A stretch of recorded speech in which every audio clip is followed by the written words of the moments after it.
Olá, nós estamos finalizando hoje os estudos sobre Cristologia. E hoje nós vamos falar sobre a vinda de Cristo, a parousia. Vamos falar sobre a vinda de Cristo numa perspectiva da esperança. O que nos move, o que é a esperança e o que nos motiva a aguardar a vinda de nosso Senhor Jesus Cristo. Vamos orar. Pai querido, pedimos a tua bênção, a tua direção para esse estudo.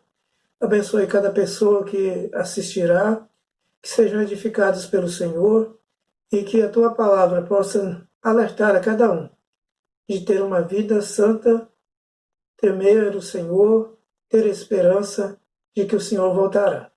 Nós oramos em nome de Jesus. Amém. Cristologia, a vinda de Cristo, parousia, na perspectiva da esperança. A segunda vinda de Cristo ela vai ser abordada, como eu falei, dentro dessa perspectiva da esperança. A esperança é um tema central na Bíblia. O apóstolo Paulo coloca a esperança entre a fé e o amor, quando ele fala daquele discurso sobre o amor em 1 Coríntios 13. São pilares da vida cristã. Mas como que a esperança se situa na Bíblia?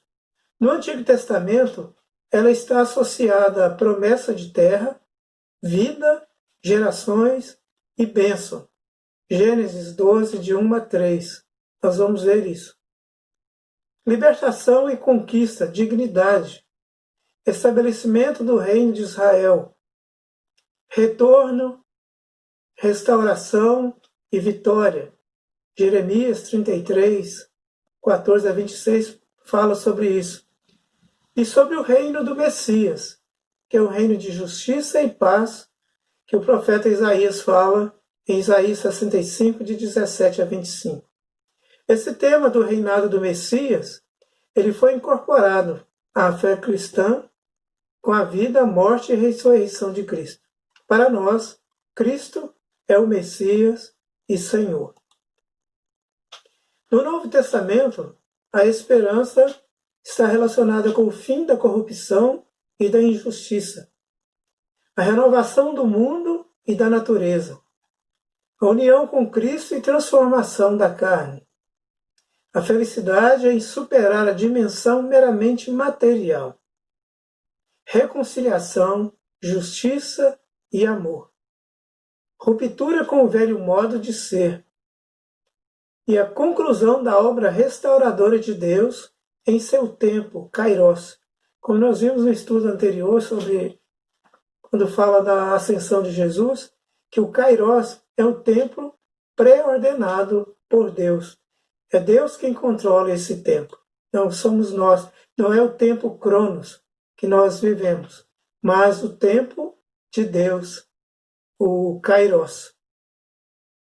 Para nós, a vinda do Messias é tempo de salvação. São vários textos que falam a respeito disso. Isaías 61, Daniel 7, 26 a 28, Lucas 4, 18 a 19. Marca do fim da corrupção e da injustiça. Renovação do mundo e da natureza. Vivência do Espírito Santo. É o tempo da união com Cristo e da transformação da carne. Em 2 Pedro, que é o texto que nós vamos nos basear, o texto é longo, então eu vou pontuar alguns versículos para não ficar muito longo. O versículo de 1 a 3, ele diz o seguinte: Amados, essa é agora a segunda carta que escrevo a vocês. Em ambas procuro, com lembranças, despertar a mente esclarecida de vocês, para que se lembrem das palavras que anteriormente foram ditas pelos santos profetas e também se lembrem do mandamento do Senhor e Salvador, que os apóstolos de vocês lhes ensinaram. Antes de tudo, saibam que nos últimos dias virão escarnecedores com as suas zombarias, andando segundo as próprias paixões e dizendo: onde está a promessa da sua vinda? Porque desde que os pais morreram, todas as coisas permanecem como antes, como desde o princípio da criação. Nós vamos parar um pouco aqui, né? Depois a gente segue. A vinda de Cristo, ela foi anunciada pelos profetas, por Jesus e os apóstolos. No versículo 3, Pedro fala que nos últimos dias virão escarnecedores que colocarão em xeque a palavra de Deus. Onde está a promessa da sua vinda? Há tanto tempo se fala sobre a segunda vinda e até então não aconteceu nada. Que ele fala, né? Porque desde que os pais morreram, todas as coisas permanecem, como desde o princípio da criação. Então eles questionavam isso. Mas estamos sempre pegando, estamos no tempo da vinda de Jesus. Jesus falou da sua vinda, os apóstolos, e hoje nós continuamos falando, porque é tempo. No versículo 8 nós vamos saltar, fala do tempo, mas há uma coisa, amados, que vocês não devem esquecer, que para o Senhor um dia é como 1000 anos, e 1000 anos são como um dia. Para Deus o tempo não é como o nosso. O dele é o kairos, é o tempo predeterminado por ele. A vinda de Cristo ela foi anunciada pelos profetas, Jesus e os apóstolos, como eu já falei. Tanto a criação, o julgamento pelo dilúvio e o juízo final são realizados pela palavra de Deus. E aí, no versículo 8, nós vemos essa questão que para Deus um dia é como 1000 anos e 1000 anos é como um dia. E aí ele fala sobre o seguinte, seguindo aí, no versículo 9, o Senhor não retarda a sua promessa, ainda que alguns a julguem demorada. O Senhor não retarda a sua promessa, ele ainda não deu a ordem da segunda vinda, por causa da sua paciência para com a humanidade. Ele quer que ninguém se pereça, mas que se arrependam de seus pecados. Ninguém pereça, mas se arrependam de seus pecados. Essa é a vontade de Deus para com a humanidade. O Senhor não retarda a sua promessa, ainda que alguns a julguem demorada. Pelo contrário, ele é paciente com vocês, não querendo que ninguém pereça, mas que todos cheguem ao arrependimento. Essa é a vontade de Deus para com as pessoas, que elas se arrependam. Deus não tem prazer na morte do pecador. Ele quer que as pessoas se arrependam de seus pecados e sejam salvas. No versículo 10, diz: porém o dia do Senhor virá como um ladrão.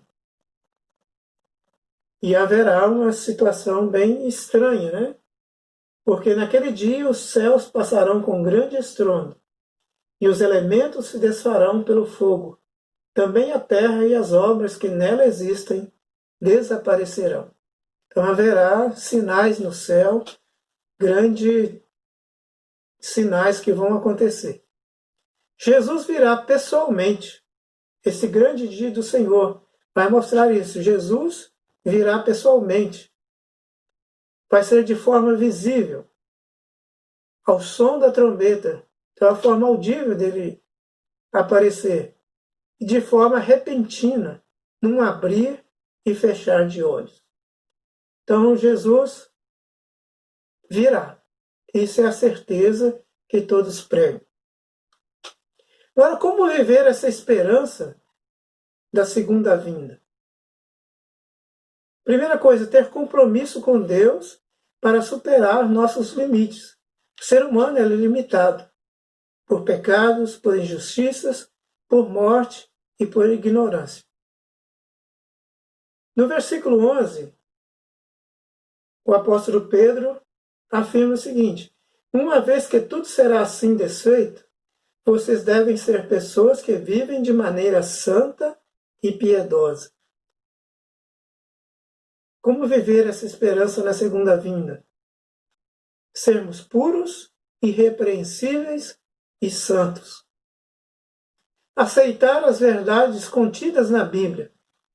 Não dar ouvidos a ensinos falsos, distorções da palavra de Deus. Como o apóstolo Pedro diz que no final viriam pessoas que escarneceriam da palavra do Senhor, escarneceriam da nossa fé, da nossa crença na segunda vinda. Então, não dar ouvido a esses ensinos falsos. Crer na graça e conhecimento de nosso Senhor Jesus Cristo, ou seja, crescer na graça e conhecimento de nosso Senhor Jesus Cristo. No versículo 18 ele fala isso.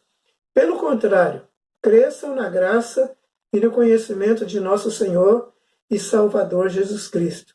A Ele seja glória, tanto agora como no dia eterno. E voltando no versículo 13, manter a esperança de novos céus e nova terra. Diz o seguinte, o versículo 13, nós, porém, segundo a promessa de Deus, esperamos novos céus e nova terra, nos quais habita a justiça.